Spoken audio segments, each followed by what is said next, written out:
Good day mga ka-sports natin dyan. Women's Volleyball CV League, natalo nga tayo ng Team Thailand. Pero wait, meron pa tayong laban mamaya, alas 2:30 ng hapon.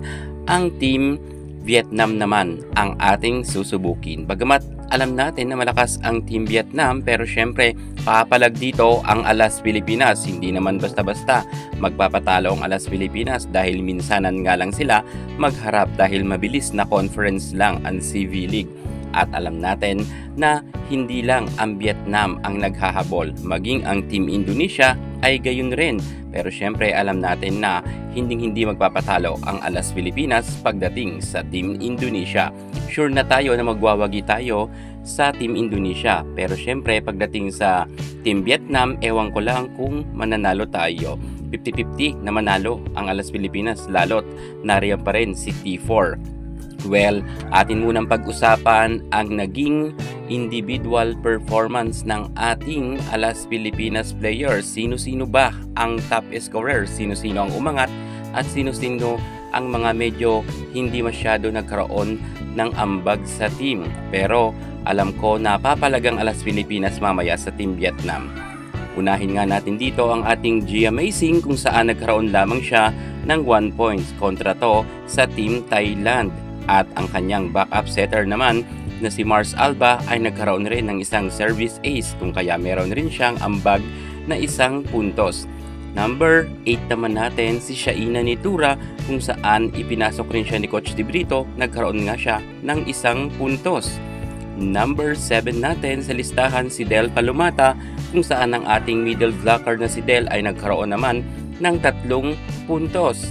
At pagdating naman sa rank number 6 natin ay ang magaling rin na outside spiker na si Micaela Bilen. Hindi nga nagkaroon ng double digit na score itong si Micaela Bilen, pero okay na rin ito kasi ang 6 points ay malaking ambag na rin yan para sa Alas Pilipinas team. At ang ating rank number 5 naman na top scorer si Madi Madayag na nagkaroon nga rin ng 6 na puntos. Medyo hindi nga rin naka-double digit si Madi, pero tulad ng sabi ko, okay na yan, 6 points na yan. Pero sana mas tumaas pa sa susunod na laban.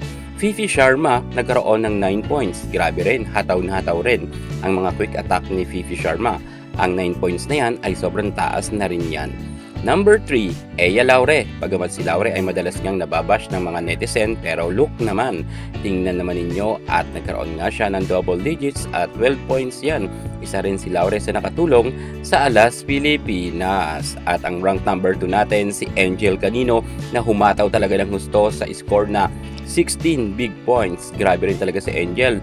Walang kupas, kaya dapat talaga ibabad si Angel Canino at wag ilabas ni Coach De Brito. Malaking ambag talaga si Angel pag nasa loob ng court. Number 1, Alyssa Solomon.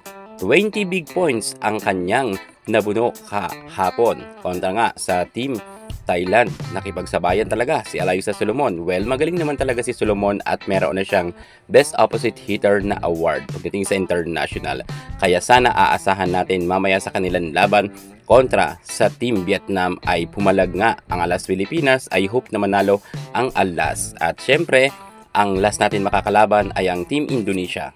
Good luck na lang sa Alas Pilipinas sa kanilang mga natitirang laban. Thank you so much. God bless.